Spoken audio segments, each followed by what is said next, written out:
Mga kapatid, may nakita ako rito, i-stitch ko sana pero umusad na yung FYP ko eh.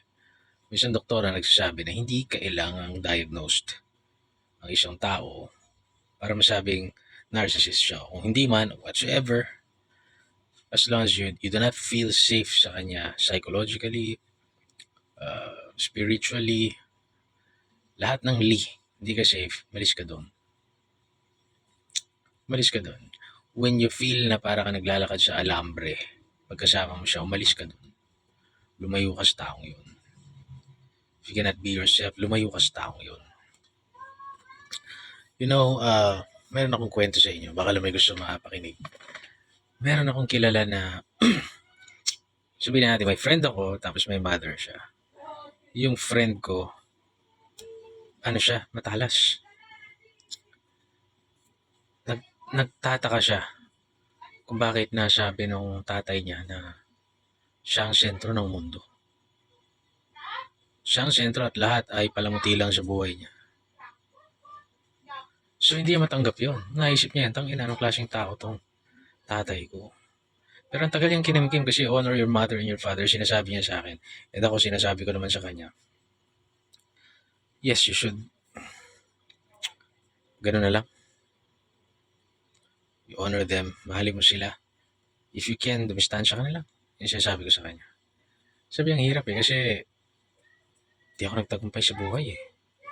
Hindi ko pa kayang buhayin yung pamilya ko sa yung anak ko. Tapos yung nanay niya, hindi niya pa kayang. Meron siya nanay sa kapatid. Sabi niya, yung kapatid kong lalaki na mas bata sa akin.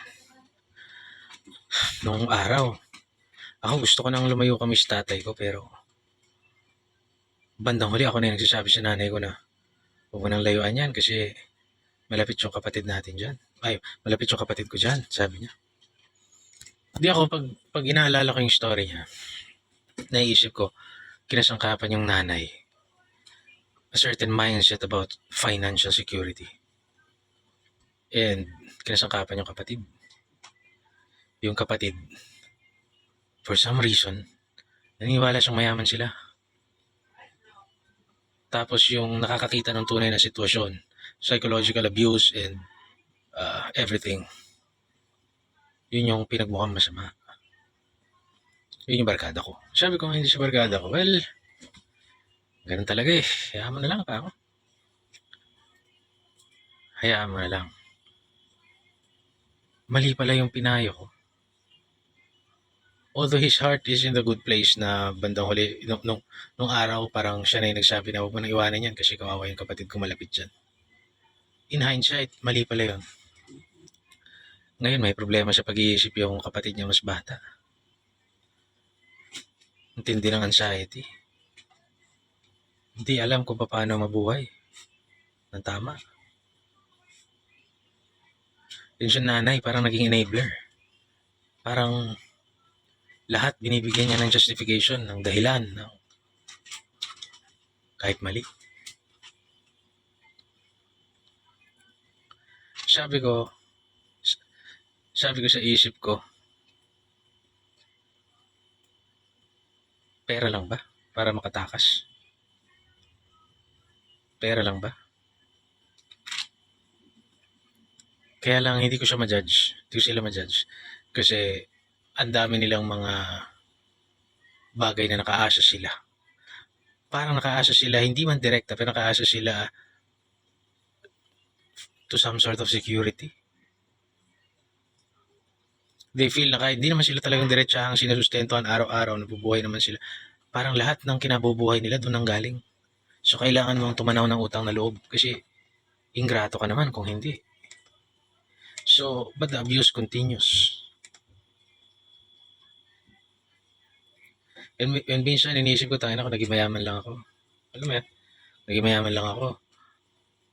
Gawa na lang kami ng business ito. Mainam na tao naman to. Bait naman tong tropa ko. Kaya lang hindi. Now, ano yung lesson? Siguro may babalik natin, dapat iniwan na lang nila. Kasi ang dami kong nakita na maayos yung buhay dahil umalis sila dun sa puder ng isang narcissist. Maayos yung buhay. Pero kung hindi ka naman na makaalis for some reason, ipanalangin mo na lang. Manalangin ka ng guidance, manalangin ka. Ang hirap umano sa isang narcissist. Mahirap yung nakaasa ka sa isang narcissist. Mahirap na mahirap. Kaya ako ang advice ko sa mga tao, kung maaari lang naman, iwasan nyo talaga sila dahil problema yan. Actually, ang daming pag-aaral na sinasabi na narcissism is the number one cause ng problema sa mundo. Yung mga taong iniisip nila na sa kanila umiikot yung mundo, sila ang centerpiece, sila yung mahalaga, sila lang. Walang halaga yung iba. Yun ang problema ng mundo. And even the Bible discussed narcissism. Jesus Christ dealt with them in silence. Nasa Biblia yan. Kinumpronta niya sila and then dealt with them in silence. Kasi they feel na sila lang ang entitled. That sense of entitlement na matindi sa mga narcissist. And the lack of empathy. Akala nila nakakaintindi sila, akala nila empathic sila. They overestimate their empathy, but no. Wala silang empathy towards others.